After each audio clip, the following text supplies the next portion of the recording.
A so-called commemorative anniversary was organized right in the center of Moscow for Russian General Chaika, who is implicated in war crimes in the Kiev region.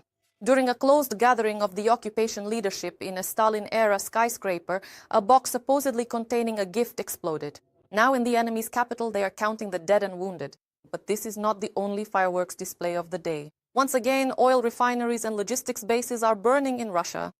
You can find all the details about the loud celebration and the new attacks in the report by Alexander Muzichuk. In the center of Moscow, there was likely an attempt to blow up a Russian general and war criminal.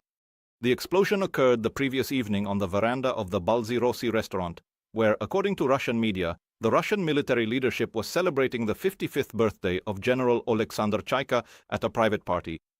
At first, Moscow officially reported an alleged gas leak, which supposedly caused the explosion.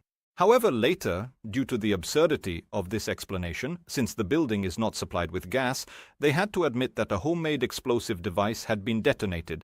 My husband says to me, "Explosion." I was like, "No way, come on." And I didn't even think that it could be in the restaurant. My favorite restaurant. How could that be? It's not a terrorist attack, it's a gas explosion. Although, hell, who knows? Maybe it is a terrorist attack. The publication Kommersant wrote that the party was under strict security, and at the entrance to the venue, a guard stopped a woman who, according to her, was delivering a box of gifts to the guests. The guard opened the box, and at that moment the explosion occurred. According to the newspaper, the explosive device had a power equivalent to 1 kilogram of TNT. It was packed with metal balls. 5 people were killed, and at least 6 more are in serious condition. According to some Russian telegram channels, the detonation occurred at the moment when a VIP guest, who had just gotten out of a car with special signals, was entering the restaurant. After the incident, the area was surrounded by dozens of police cars, special services, the Russian National Guard, as well as fire trucks and ambulances. Everything is cordoned off. The park is cordoned off. Everything is cordoned off. No one can say anything. They're just standing there. Yeah. Let me remind you, the Commander-in-Chief of the Russian Aerospace Forces, Alexander Chaiko, whose birthday was likely being celebrated at this restaurant, commanded the enemy's East Military Group in 2022. The units under his command are linked to mass killings, torture of civilians, and destruction in Bucha. In this footage, he is likely on occupied Ukrainian territory, awarding Russian occupiers at the end of March 2022. You are making history right now. I am confident that you will fulfill all the tasks assigned to you with honor and dignity. However, it is not the Russian invaders who are making history, but Ukrainian long-range sanctions, which are increasingly striking Russian logistics and oil refineries. This morning, our drones attacked another large warehouse belonging to the Wildberries company, this time in the village of Novosimekino near Samara. A fire broke out there.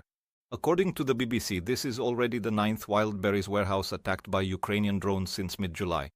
The fact of the raid and the fire at the Wildberries warehouse was confirmed by both the company itself and the governor of the Samara region, Vyacheslav Fedorishchov.